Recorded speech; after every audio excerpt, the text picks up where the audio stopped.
Bismillahirrahmanirrahim. Assalamualaikum warahmatullahi wabarakatuh. Ila hadratin Nabil Mustafa Rasulullah sallallahu alaihi wa alihi wasallam wa ala alihi wa azwajihi wa dzurriyyatihi wa qurabatihi wa ali baitihi wa ashabil kiram wa ila jami'il anbiya wal mursalin wal awliya was syuhada was sholihin wat tabi'ina tabi'ina ila yaumiddin, khususan ila jami'i masayikhi ila muntahum wa khususan ila Agung Sutrisno bin Karibah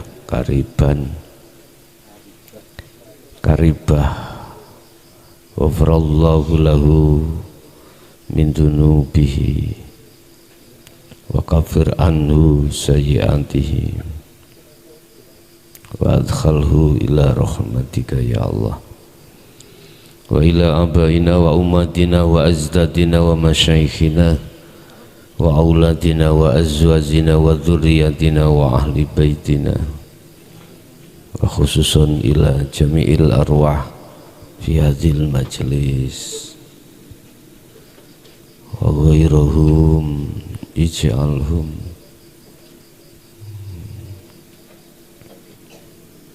lahumul fatihah. A'udzu billahi minasy syaithanir rajim. Bismillahirrahmanirrahim. Iyyaka na'budu wa iyyaka nasta'in. Shiratal ladzina. Bismillahirrahmanirrahim. Alhamdulillahi rabbil alamin wa bihi nasta'inu ala umuri dunya waddin. Asyhadu an la ilaha illallah wa asyhadu anna Muhammadan abduhu wa rasuluh. Allahumma salli wa sallim wa barik alaihi wa ala alihi wa ashabihi ajma'in. Rabbi israh li sadri wa yassir li amri wa hlul 'uqdatam min lisani yafqahu qawli. Sadaqallahul adzim. Amma ba'du. Hadratul kiram, para kiai, para sesepuh, bini sepuh, alim ulama, asatid wa asatidah, tokoh masyarakat, tokoh agama, wabil khusus semua jamaah yang hadir baik di majelis taklim di desa Gisi Harjo, Kecamatan Palang, Kabupaten Tuban, dan para jamaah yang ada di luar yang selalu setia menemani kami semuanya, rahimakumullah, amin ya rabbal alamin. Bapak Ibu, alhamdulillah dalam kesempatan malam hari ini kita masih diberikan Allah untuk bertemu dan bertaklim muta'alim yang dalam rangka ngaji ning pelungguan bareng di kota Tuban yang jadwalnya 2 bulan 1 kali, tepatnya di hari Senin yang kedua, hari Senin yang kedua. Tiada pantas yang kami ucapkan kehadirat Allah kecuali rasa syukur kami, kita di mana kita masih dipertemukan kembali, sebab apapun bentuknya pasti dunia ini harus kita tinggalkan. Nah, sebelum ketika meninggalkan dunia, terlebih dulu tinggalkan terlebih dulu dunia itu. Man aroni, barang siapa yang melihatku, barang siapa yang melihatku, yo wajib meninggalkan selain diriku. Barang siapa yang ingin melihatku, bertemu aku, kata Allah, wajib meninggalkan selain diriku. Hal itu Bapak Ibu sudah kadung menusuk di dalam hati kita. Perkara-perkara yang menjadikan hati kita tidak bisa sampai pada Allah itu hanyalah sebenarnya halusinasi atau perkara-perkara yang maghrur, perkara-perkara yang menipu kita, perkara-perkara yang menjadikan kita terbuai, sehingga mengapa diri ini tidak bisa lekas menemui Allah. Makanya wajib orang itu harus tinggalkan selain Allah manakala ingin bertemu Allah. Wa man kana yarju liqa'a rabbi falyamal amalan sholihan. Harus melakukan satu tindakan untuk tarkud dunia, meninggalkan urusan-urusan yang bersifatkan duniawiyah. Hati ini bukan jasad loh Pak, bukan jasad. Kalau jasad tetap kita itu bersilaturahim, bersanding dengan perkara-perkara selain Allah, tapi ruh harus hanya bersanding terhadap Allah. Sekalipun jasad bersanding terhadap urusan dunia, ruh wajib hanya bersanding pada Allah. Sebab Allah fa'aina ma tuwallu fathamma wajhullah. Dimanapun kau mengarah, fa'aina ma kunta, dimanapun kau berada, di situ ada wajah Allah Subhanahu wa ta'ala. Jadi nggak bisa kalau ruh nggak tinggalkan duniawiyah, nggak bisa untuk bisa bertemu Allah. Bagaimana Kanjeng Nabi telah memberikan satu solusi terhadap kita, kul in kuntum tuhibbunallaha fattabi'uni yuhibbukumullah. Apa? Jikalau kau ingin bertemu Allah, tinggalkanlah cintamu selain Allah. Bapak Ibu, itu sebagai mukaddimah untuk malam hari ini. Kita kasih judul, awas segala kehendak di dalam dirimu dijadikan nafsu sebagai gesang.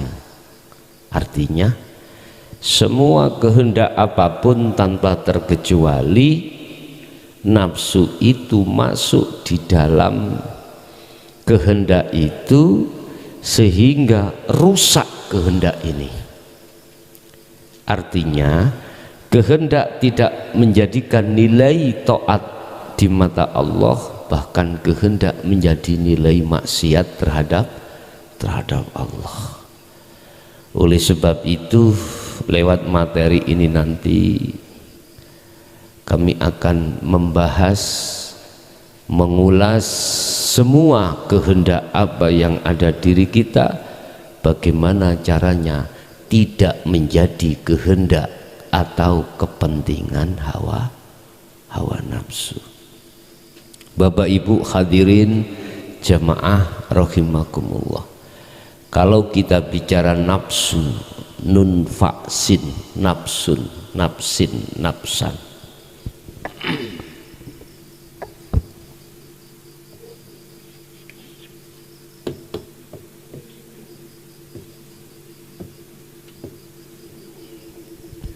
boleh kita baca nafsu, boleh kita baca nafsi, boleh kita baca nafsa, tergantung.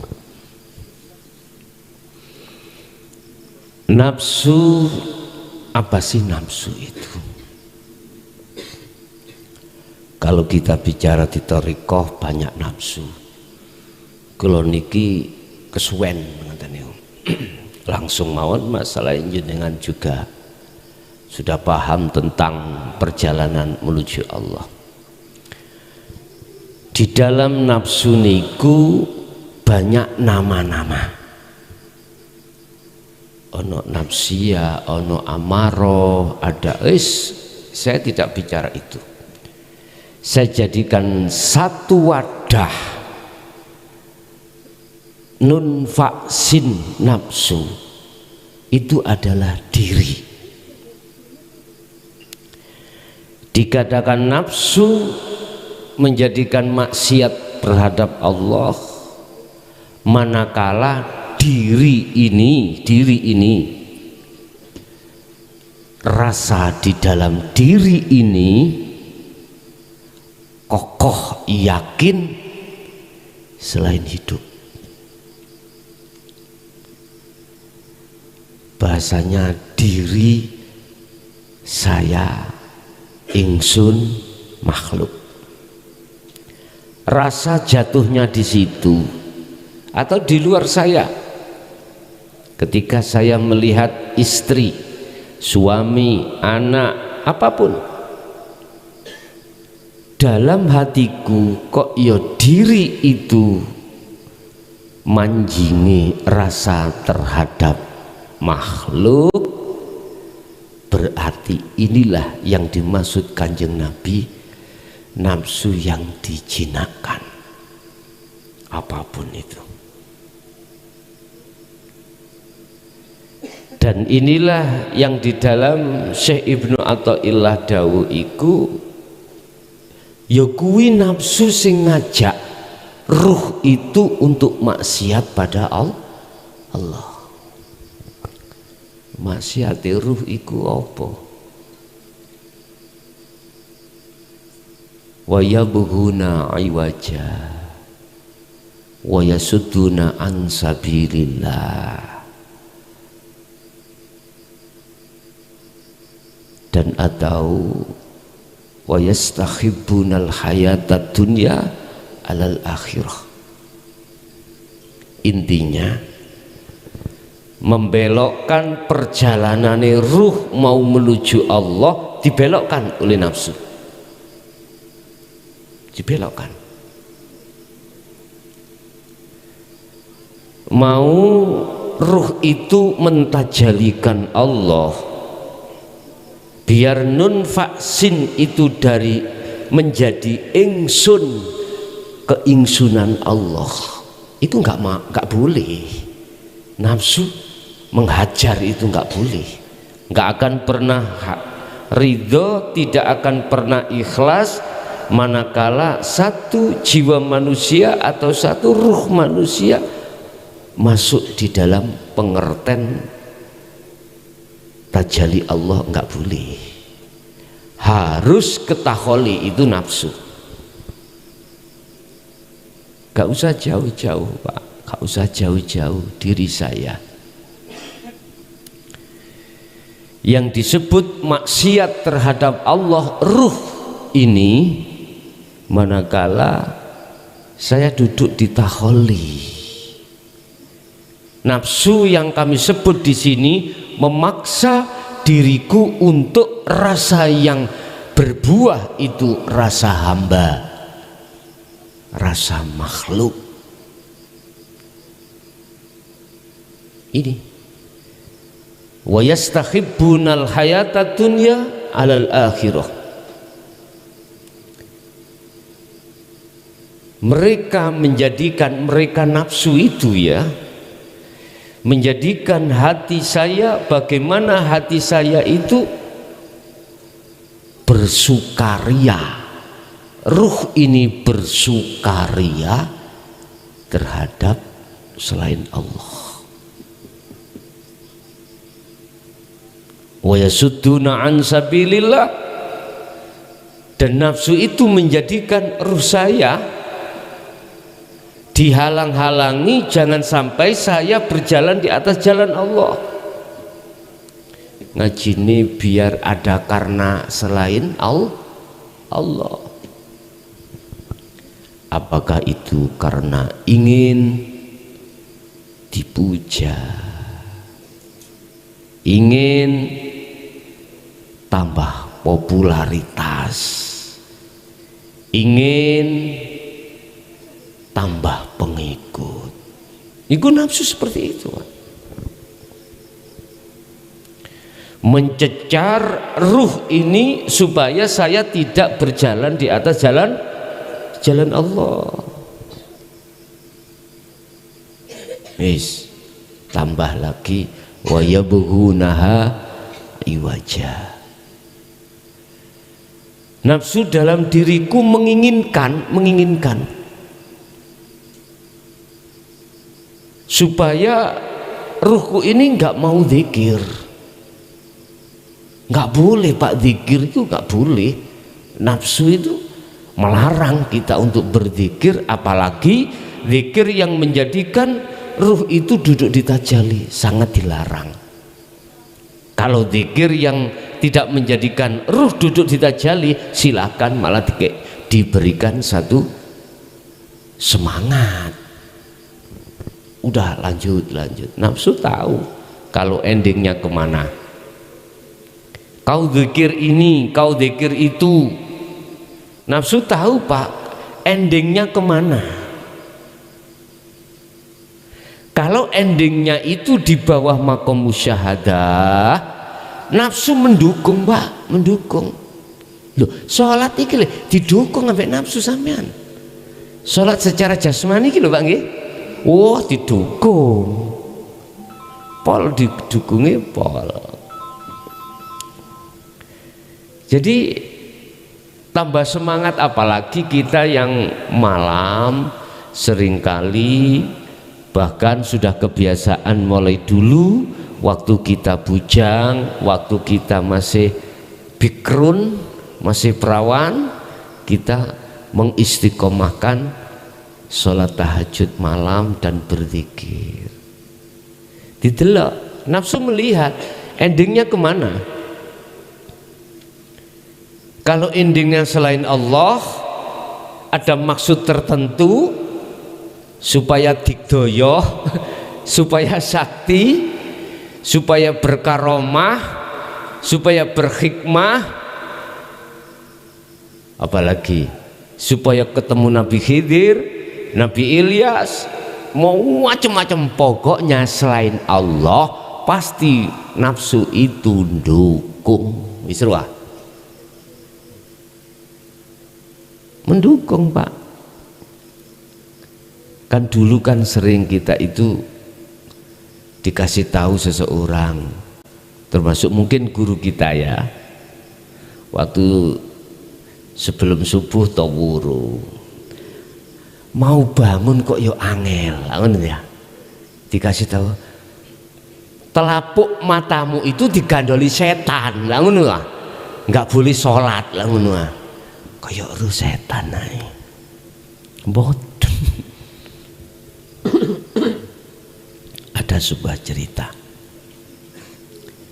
Makola berkata begini, tatkala orang itu kehilangan waktu yang diwadifahkan, waktu yang diistiqomahkan,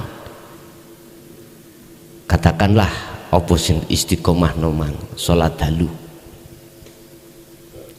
kok menjadikan orang itu getun, menangis dan merasa bersalah pada Allah.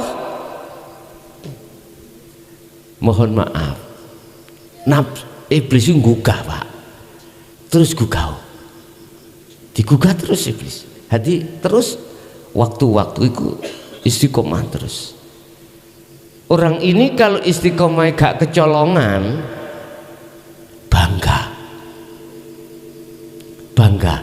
bangga atas dirinya, ngoten lho. Cara nafsu, cara iblis seneng pundi? Seneng sing sampean kali kula niki ada kebanggaan. Mboten seneng nafsu itu jenengan di situ getun, merasa bersalah, mendekat pada Allah, bertobat. Nggak suka, nafsu nggak suka. Iblis nggak suka seperti itu, malah suka bagaimana caranya kita itu jauh dari Allah. Itu iblis dengan cara apapun, berbangga diri. Halus Pak nggih? Halus. Makanya sering saya katakan, ada ulama itu masuk neraka, ada begenggek masuk surga. Ada ulama masuk neraka, sing gak terima ngomong. Ada begenggek, tahu begenggek ya ini? 21 loh Pak ya, masuk surga. Apa karena sebab apa itu? Yahjubuhum bi ilmihi. Ulama karena ilmunya saking alime, dia berbangga diri. Akhirnya merasa lebih hebat daripada orang lain, lebih alim, lebih pinter daripada orang lain. Orang lain ini bodoh-bodoh semuanya. Itu loh gak diucapkan, tapi bersemayam di dalam hati. Lah, ruh ulama yang seperti ini Bapak Ibu, otomatis Allah menutupi. Khatamallahu ala qulubihim. Allah menutupi dengan ilmu. Akhirnya saya akuilah ilmu itu milik saya, nafsu ingsun, hamba. Akhirnya muncul satu titel yang mulia, akhirnya tak milikilah tentang kemuliaan itu. Otomatis kalau dibiarkan seperti ini, apa yang terjadi? Hatiku pasti merasa lebih mulia daripada yang lain. Paham nggih? Pun kita kembali kepada materi terkait awas, jangan main-main dengan kehendak, kekarepan. Yang kekarepan itu bersinar, bercokol di dalam hatimu. Di hati semua manusia pasti ada kehendak, keinginan. Awas, mayoritas keinginan itu dijadikan awal oleh nafsu untuk roh ini tidak bisa sampai pada Allah Subhanahu wa ta'ala. Qala musannifu rahimahullah, iradatuka at-tajrida. Iradatuka utawi kehendak yang ada di dalam hatimu, at-tajrida, supaya menjadi orang yang lebih baik di mata manusia, tidak di mata Allah, di mata manusia.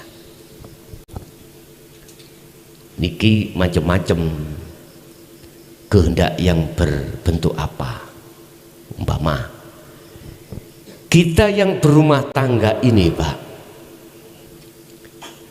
yang belum punya rumah mesti pingin punya rumah, begitu nggih? Nggih.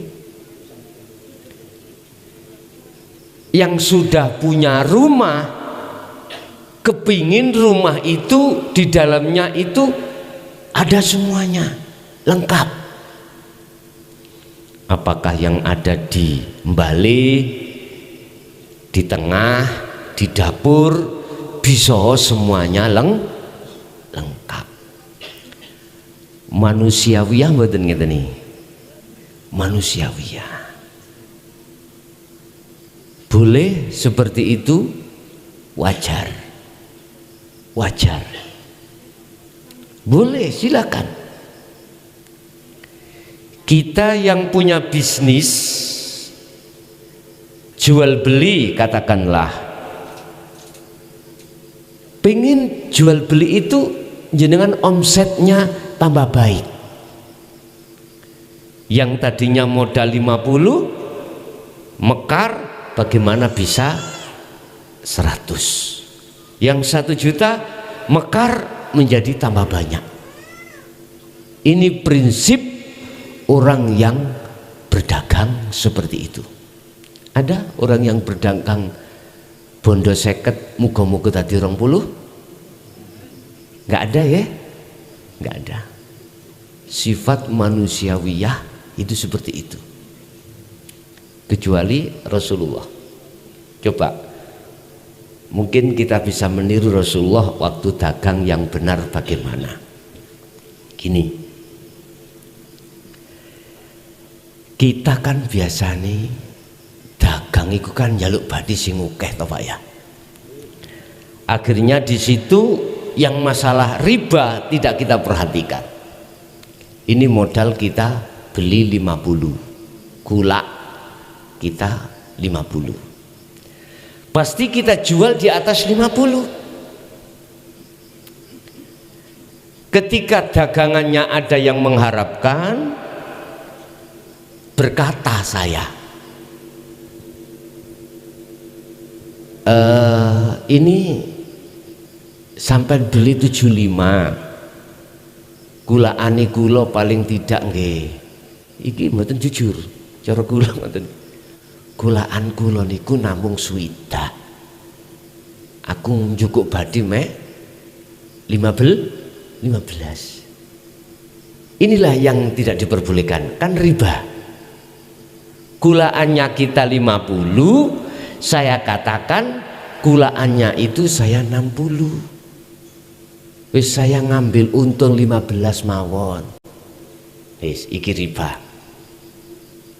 Ada lagi orang menganyang 75, berhubung hati ini pingin dapat laba banyak. Saya bilang, tadi dinyang orang 80 gak tak kasihkan, kok kamu itu mau beli 7? Padahal nggak ada. Ini riba, nggak boleh. Udah. Wis sekarang yang nggak ada riba, saya kulaannya adalah 50. Tolong sampai beli di atasnya. Di atasnya. Umpama Pak, dibeli 50 plus sak repis purun. Jelas mboten purun. Terus bagaimana kalau Rasulullah? Nek jenengan umpami purun niru monggo ngeten. Ketika Rasulullah ditanya, ya Rasul, saya menginginkan barang itu. Oh nggih monggo. Berapa harganya? Rasulullah katakan, saya membawa barang ini harganya 50 dirham. Terserah jenengan beli berapa. Dikatakan 50. Ya Rasul, saya punya 60 dirham. Monggo dibaringke. Mboten ayel-ayelan kok nyingkrih terus diceluk maneh. Sing kathah gak ngono nggih. Kula biasa nek nganyang nggih ngoten, tak tinggal nek gak diceluk berarti ya wis pas iku mang. Nek diceluk kula malah gak moro ngoten. Nek diceluk berarti gak sakmono. Pun. Ya Rasul, kula hanya punya uang 50 ya Rasul. Monggo. Boten oyo-oyoan. Bahkan ada yang mengatakan, ya Rasul, aku suka dengan serban itu, jubah itu, cuman saya punya uang 20. Jawabin apa? Monggo. Saged nglampahi jenengan. Gak iso. Kecuali mereka yang sudah terlepas dari surat Ibrahim ayat 3, sudah terlepas nih. Apa di situ surat Ibrahim ayat 3? Berbunyi 3 hal. Sudah tidak lagi hati sampean iku bisa dimasuki hubus syahwah. ruh sudah tidak lagi bisa dimasuki hubbus syahwah.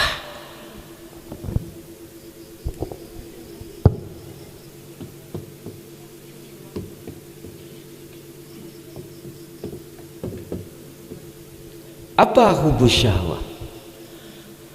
Kesenangan hati terhadap selain Gusti Allah, selain hidup. Satu, kita tidak akan pernah bisa, Pak, untuk bertemu Allah kalau hubbus syahwah ini masih ada di dalam hati. Mboten saged. Sebab sudah harga mati.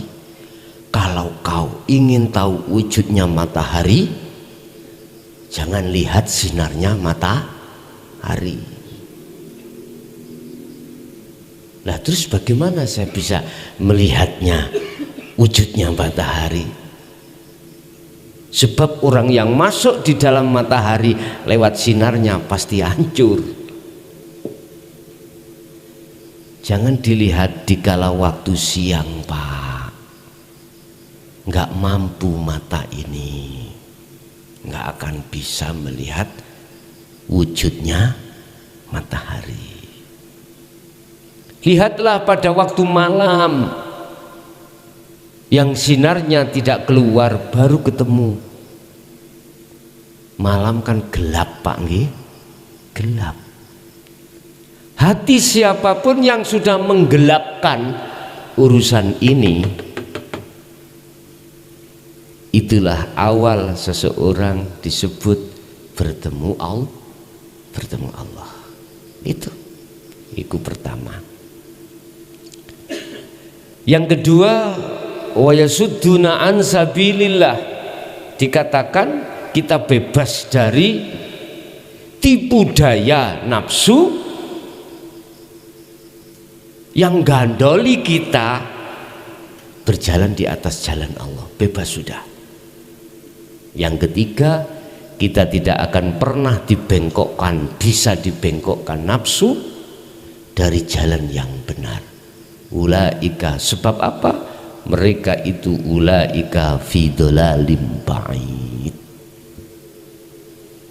Jelas, nafsu yang seperti itu jelas menyesatkan roh. Dah, wajar kita yang dadi RT pingin dadi RW, kepingin dadi RW, pingin dadi kasun. Nah, mriki kasun apa kadus? Kadus pingin munggah kades. Kades pingin munggah bupati.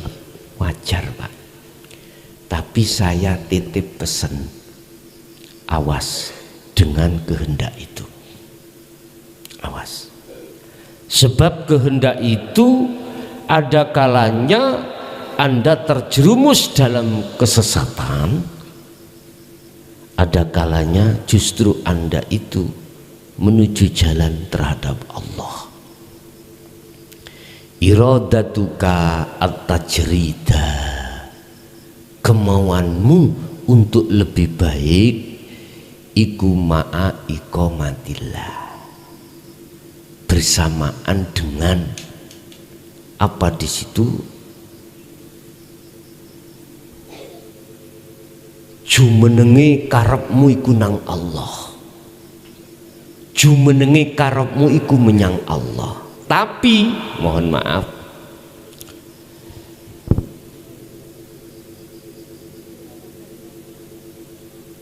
iyyaka fil asbabi min syahwatil khofiyah. Ingat, walaupun iku katamu ini karena Allah, ingat, ning di situ itu ada kepentingan nafsu yang amat lembut. Amat lembut, Pak. Amat lembut. Khofiyah, amat halus. Air katanya halus, Pak. Itu masih halus lagi. Apa itu? diam-diam nafsu itu menanamkan sifat keakuanmu yang punya kehendak. Ini orang lain tidak tahu, Pak. Rasa yang ada di dalam hatimu itu muncul rasa aku makhluk yang punya kehendak sebab dikehendaki Allah. Halus toh? Halus. Padahal ada wasilah nang Allah. Ada wasilah centelan. Aku enggak akan bisa punya kehendak manakala tidak dikehendaki Allah. Halus, Pak. Akhirnya apa yang terjadi? Muncul di dalam hati kita keakuan makhluk, yakin, memaksa, memperkosa aku makhluk. Jadi kehendakku untuk beli rumah, kehendakku untuk memenuhi kebutuhan di dalam rumah, itu kehendak yang tidak bisa keluar ruh itu dari jeratan hawa nafsu. Bagaimana ini? Ini kehendak yang belum bisa dikatakan fitrah. Kurang halus lagi, kita melakukan kebaikan, sholat, sedekah, zakat, puasa, haji. Hati-hati kehendak itu. Halus lagi di sini, nafsu memberikan bisikan terhadap hati, kita jalankan itu supaya ada tendensi selain Allah. Ada tendensi supaya aku disawang wong ahli ibadah, supaya saya dilihat orang lain iku ahli ibadah bukan ahli maksiat, supaya aku itu diterko atau dinyono, diyakini bahwasanya saya adalah orang yang harus ditokohkan. Wis. Iki kasar, Pak. Nah, iki nafsu kasar. Orang lain walaupun tidak tahu, ini kasar. Wis. Tak halus lagi. Udah, dalam hatiku tidak karena tendensi orang, ada tendensi Allah. Saya melakukan kebaikan, satu yang kutuju supaya Allah memberikan ganjaran saya pahala yang nanti untuk memberatkan timbangan kebaikan besok di yaumi yub'ats, hari kebangkitan, hari pertimbangan di situ. Bobote cek kawedi, ganjaran ini, ganjaran itu, ganjarane wak lurah, ganjarane wak cari, ganjaran macam-macam. Bapak Ibu, kilahuma madmumun, kedua-duanya itu dicaci Allah, kedua-duanya itu dipaidu Allah. Karena apa? Tidak bisa menempatkan yang namanya fa'buduh, tidak bisa menempatkan ruh ini menyembah terhadap Allah. Wa ma umiru illa liya'budullaha mukhlishina lahuddin. Enggak bisa. Berarti nilai ibadah yang ada pada diri saya, apakah sholatnya, zakatnya, puasanya, hajinya, atau sedekah-sedekah yang lain, sebetulnya itu seperti apa? Kapas. Tahu kapas, Pak? Kapuk, enteng. Ingat Sayyidina Athaillah dawuh, amaliyah sedikit yang disertai hati makrifat pada Allah itu jangan kau anggap sedikit, jangan itu kau anggap ringan. Bahkan ini lebih berat daripada 70 tahun kau tidak henti-henti melakukan amaliyah apapun bila ma'rifatillah, tapi tanpa dibarengi makrifat pada Allah. Artinya duduknya hati itu di takholi. Takholi inilah yang dimaksud dalam kitab iku nafsu.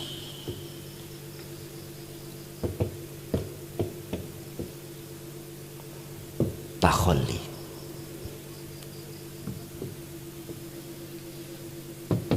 Ini yang dimaksud nafsu yang mengajak kepada maksiat. Maksiat. Kehendak apapun manakala kehendak itu jenengan akoni di dalam hatiku hamba makhluk, iki namanya takholi. Inilah kehendak yang dikuasai nafsu, yang ujungnya itu maksiat datang Gusti Allah. Jadi sholatku mangkak menjadi taat, menjadi maksiat nang Allah.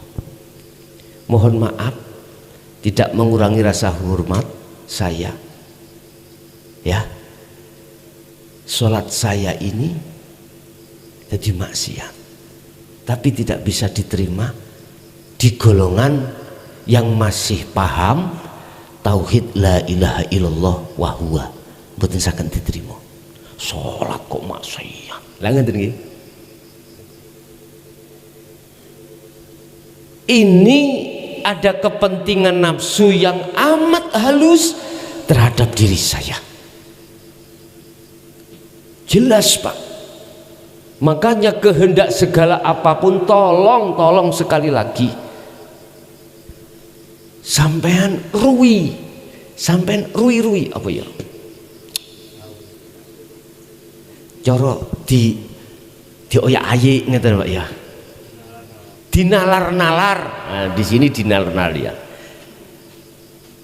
Tolong kehendak kekarepan yang ada di dalam hati terkait kehendak apapun sucikan dulu. Manakala di dalam hati kita masih ada pengakuan.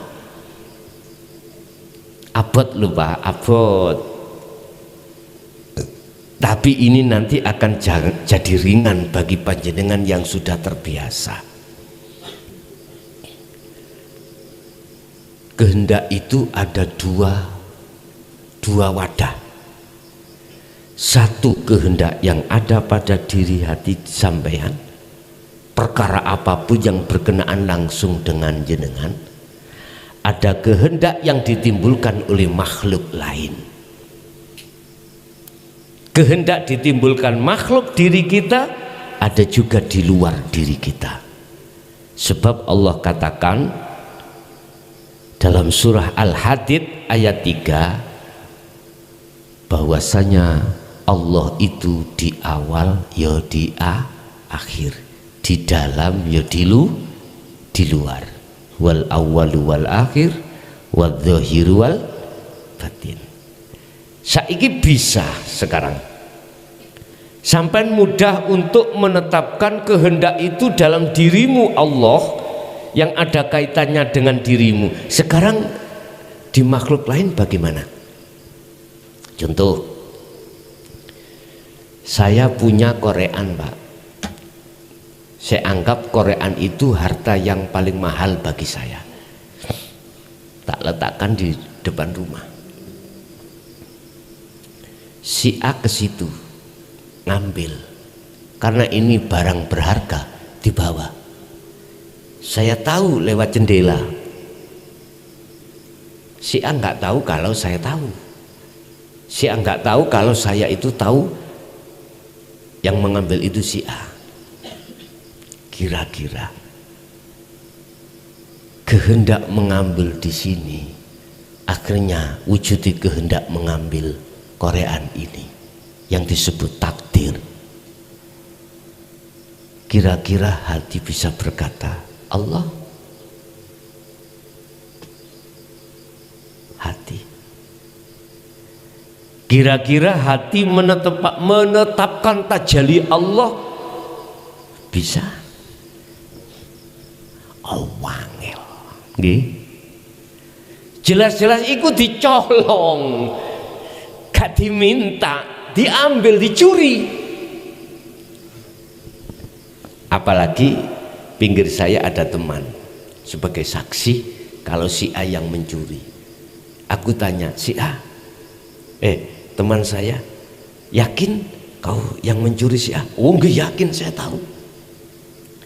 Bentuk keyakinan dalam hatiku bahwasanya si A yang mencuri, ini berarti irodah yang ada di luar saya, ya, yang masuk dalam hatiku. Saya duduk di takholli, berarti itu hatiku itu telah kemasukan nafsu, dihajarlah saya, akhirnya maksiatlah saya. Bentuknya maksiat bahwasanya hatiku mengimani selain Allah, mengimani selain hidup. Wujud endi? Si A. Paham nggih? Padahal tadi saya katakan perkara selain Allah iku nipu. Lah ngeten nggih? Perkara selain Allah itu maghrurun, bujuk,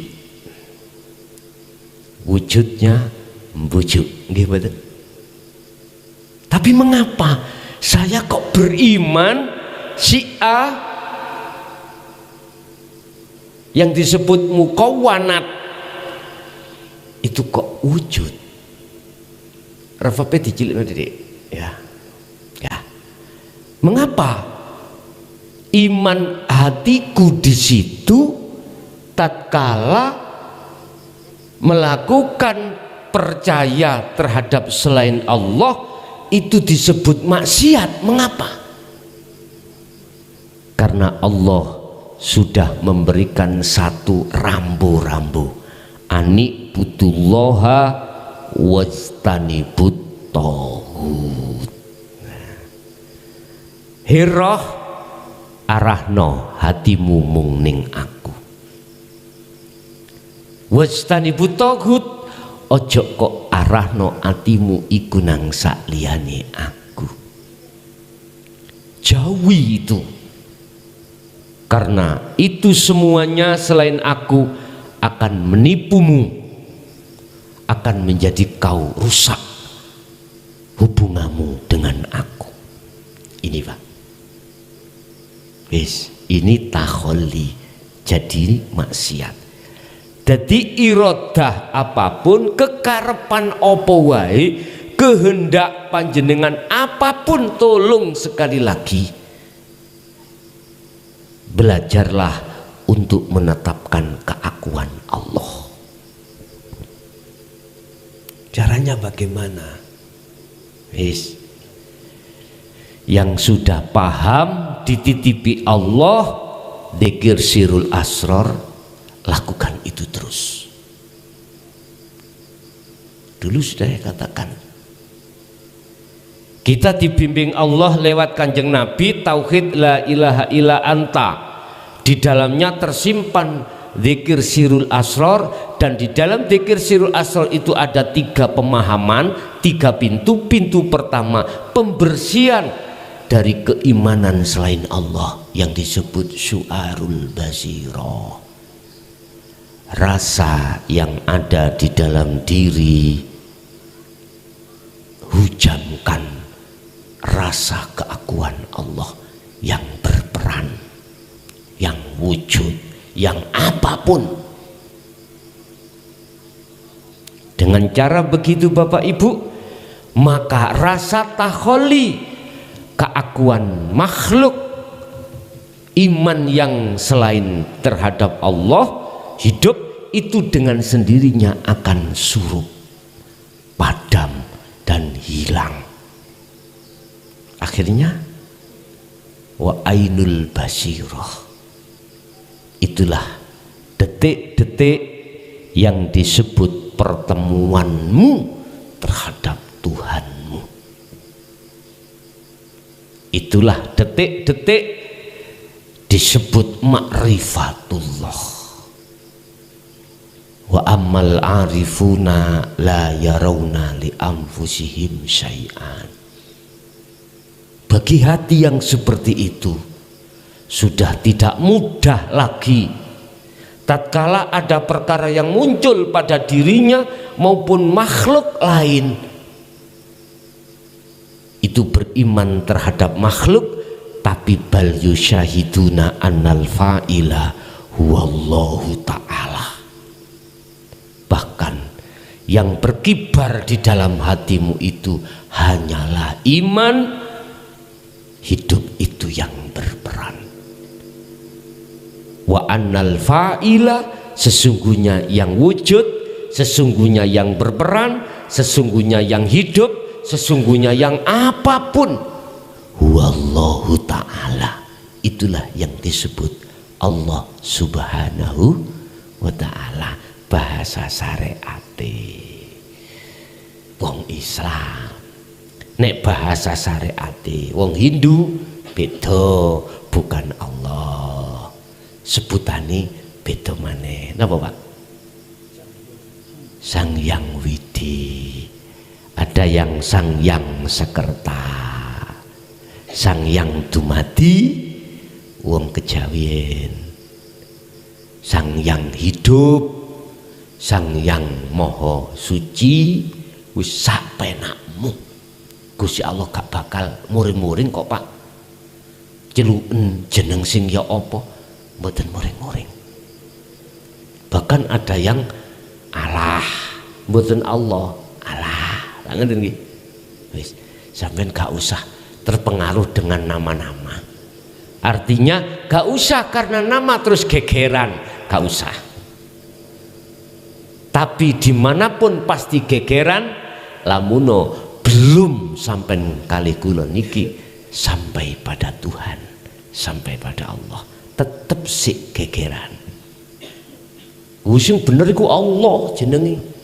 Qur'ane lho dawuh, innallaha rabbi huwa rabbukum. Lho ya. Allah, gak ono ning Qur'an Allah, gak ono. Sing bener Allah. Lho wis, dangkal to. Durung-durung wis ngamuk. Aja ngamuk sih. Sing Allah yang ngono. Wong jelas tulisane Indonesia iku Allah kok. Lah ngoten nggih. Kan ngeten Indonesia lho. Nggih to? Lah mboten OC. Nggih mboten. Sing sampean golek ning Quran.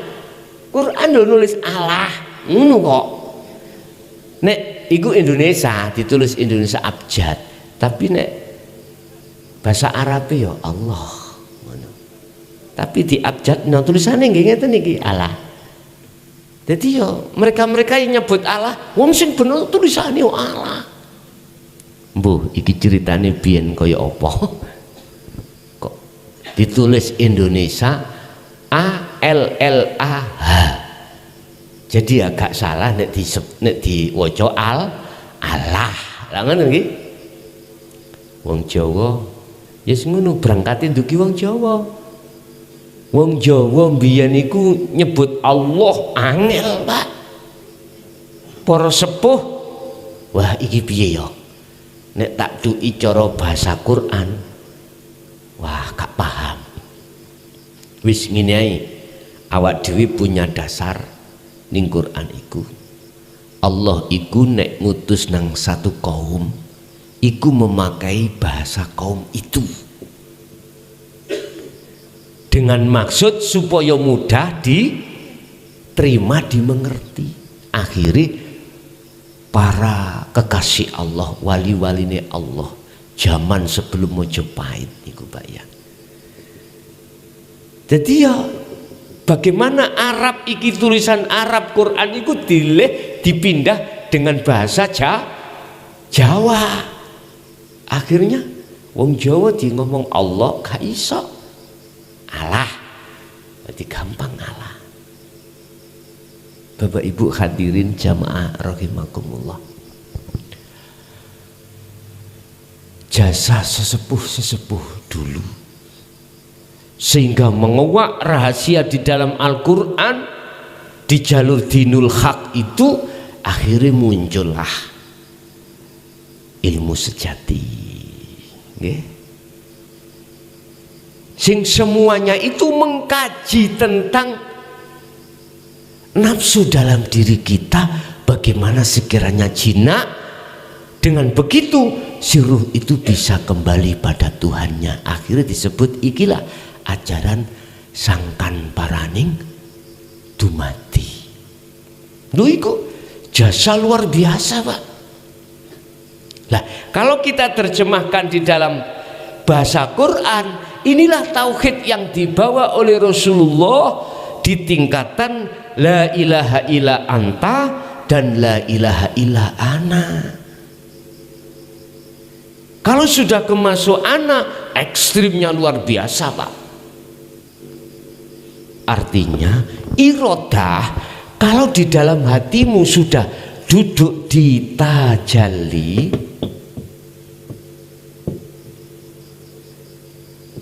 iki yo aku, Pak, podo sama iki yo aku,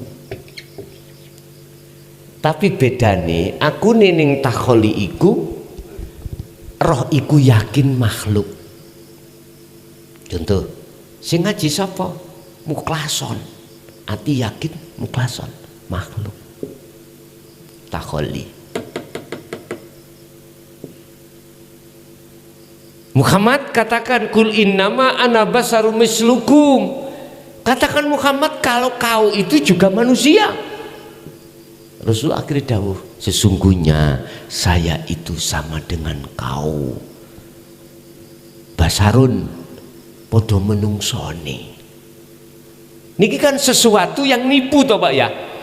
Sesuatu yang tidak wujud. Sekarang aku nyun kesepakatan.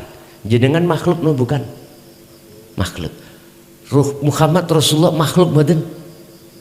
Makhluk oh mboten.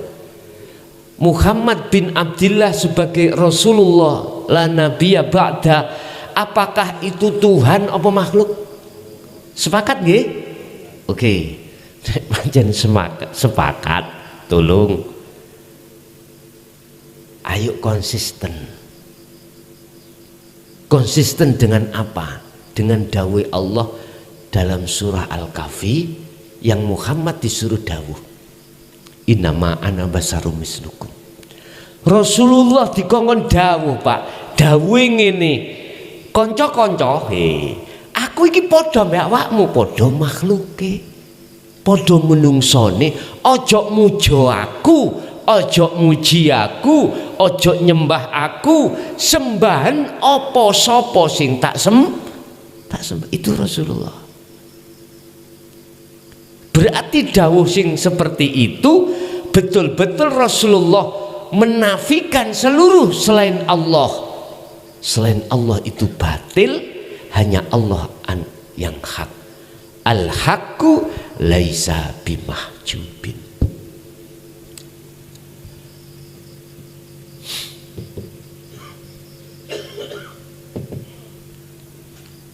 Al-haqqu laisa bimahjubin.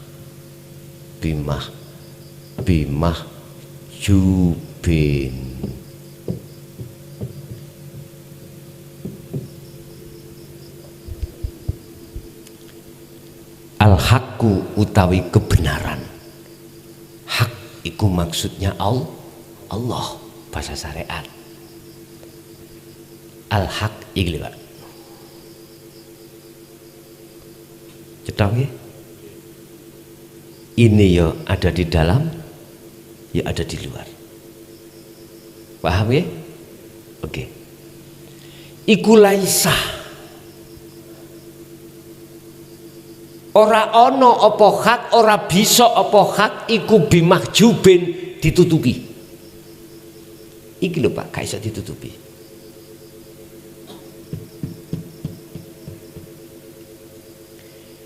Ditutupi dengan apapun tidak bisa. Wa innamal mahjubu anta, justru Anda yang tertutup. Sehingga mengatakan iki kosong. Nggih mboten? sehingga mengatakan iki kosong. Mengapa demikian? Karena kau belum mengosongkan perkara sing ra ono. Apa mungkin sesuatu yang wujud iki bisa ditutupi perkara sing gak wujud? Saged?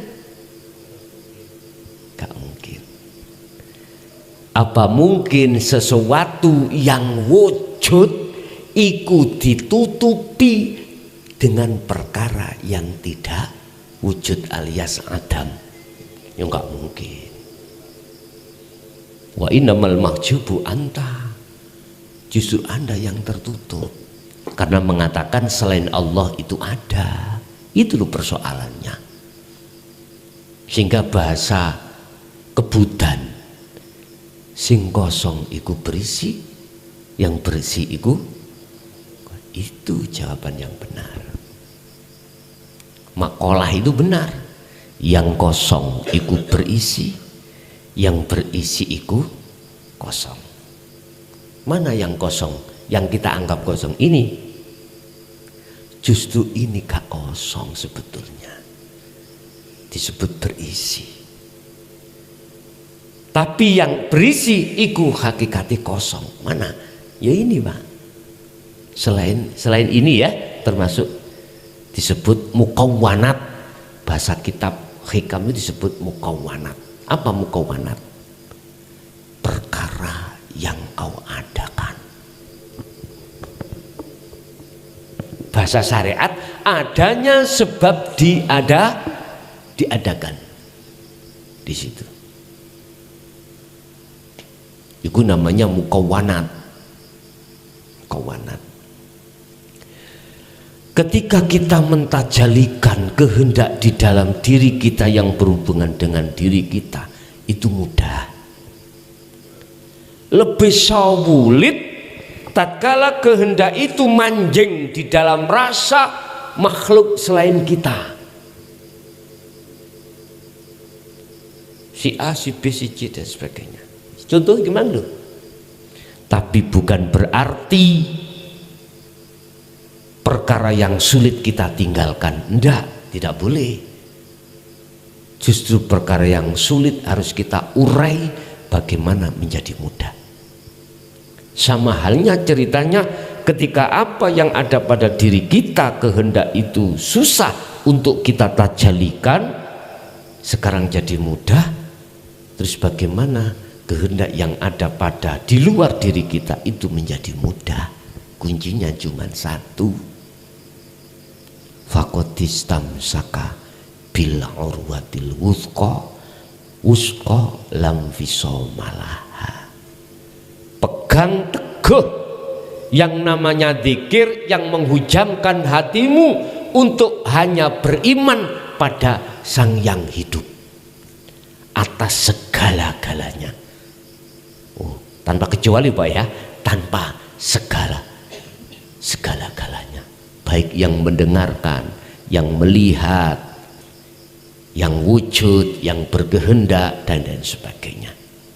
Pun mengapa saya katakan hati-hati dengan kehendak? Sebab kehendak itu nanti akan menjadi takdir. Kehendak itu pasti akan menjadi takdir. Jangan sampai takdir itu akan menjadikan ruhmu tersesat. Pun yuk, jenengan sebelum kesini ada kehendak, keinginan untuk berangkat ngaji. Ketika kehendak itu tadi berjalan pada titik waktu yang ditentukan, detik-detik sampai di sini, jenengan sudah sampai di sini. Inilah namanya takdir. Tapi ketahuilah bahwasanya Allah itu tidak hanya bersemayam. Mohon maaf, jangan dikatakan bersemayam itu duduk manis dan sebagainya. Pada kehendak saja, tetapi juga ditakdir.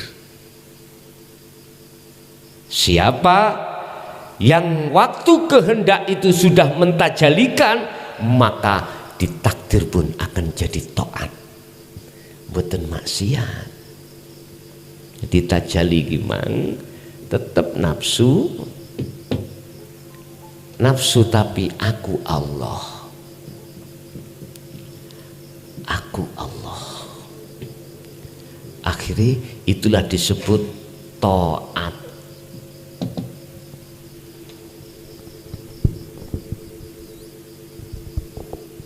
Taat.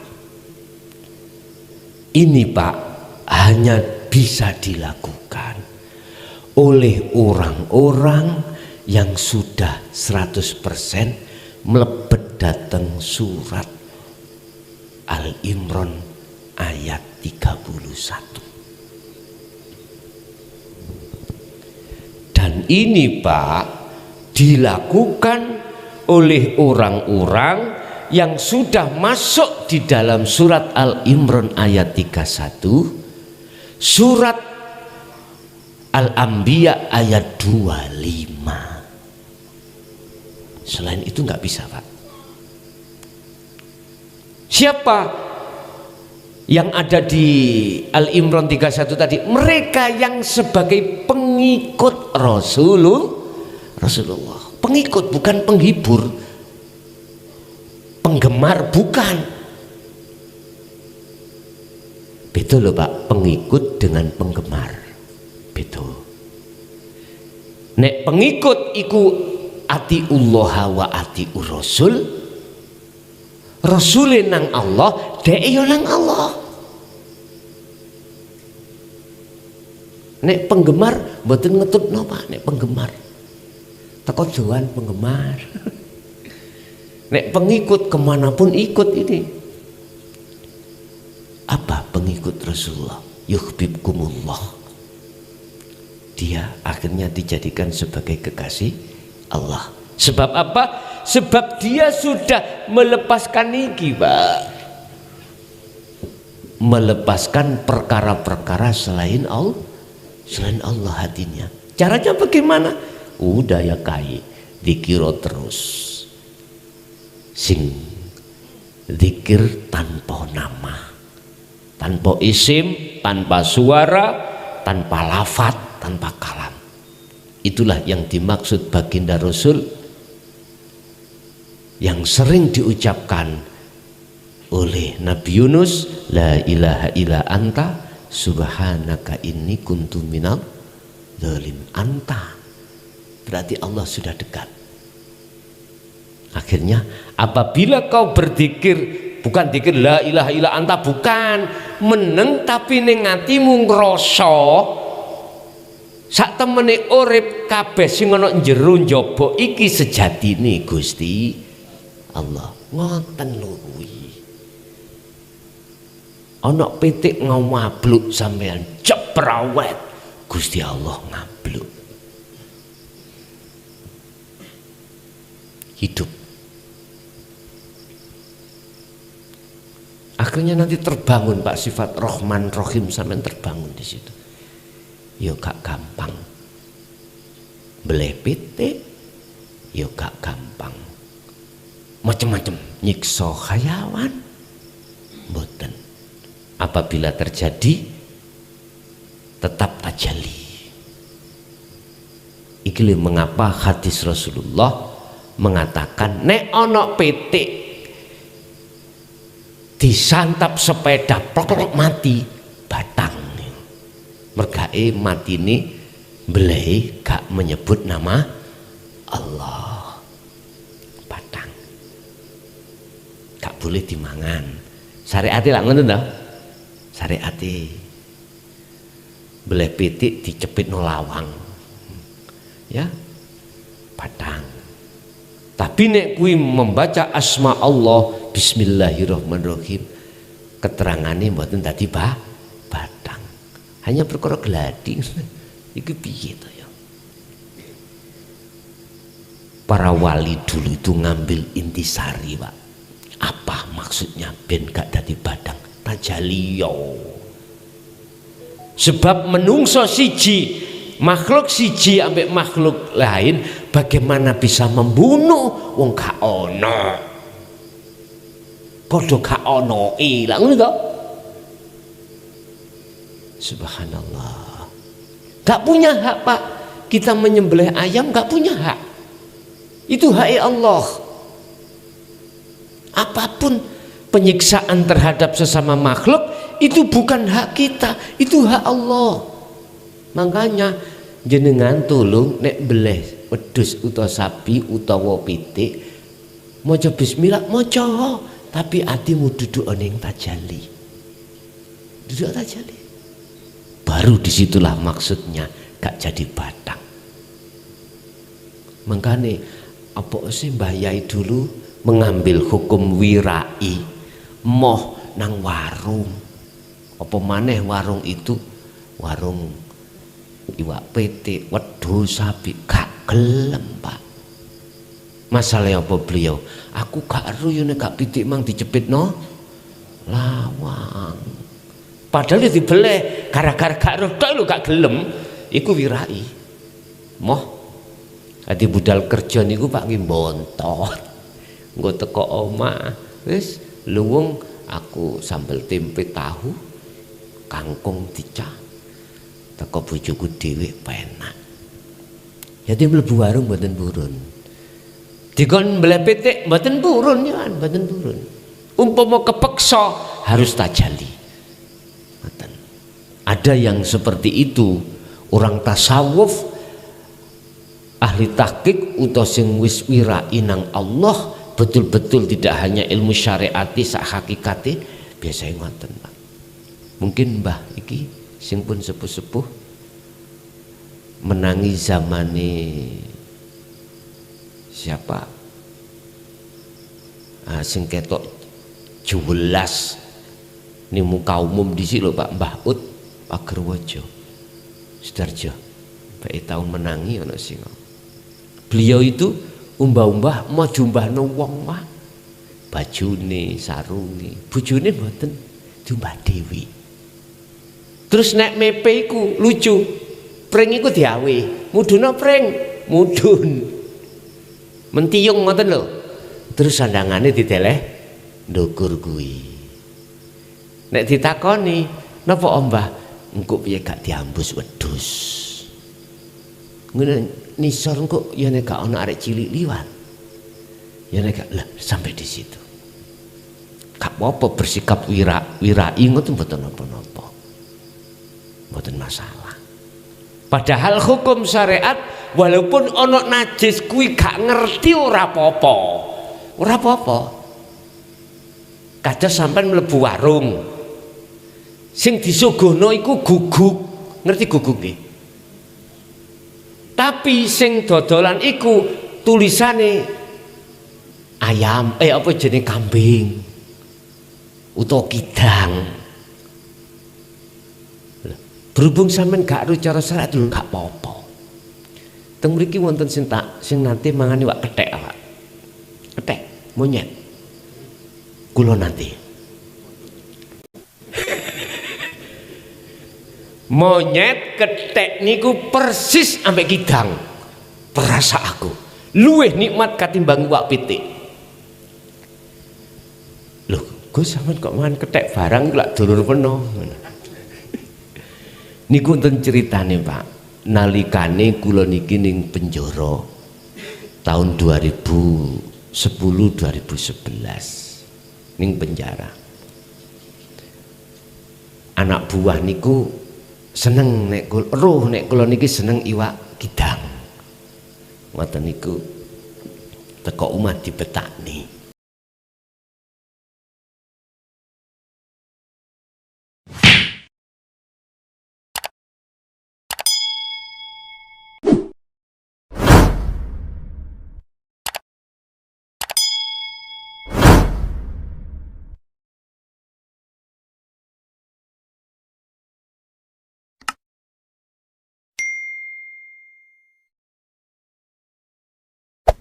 Hey there. Subscribe to my channel. And also press this bell icon.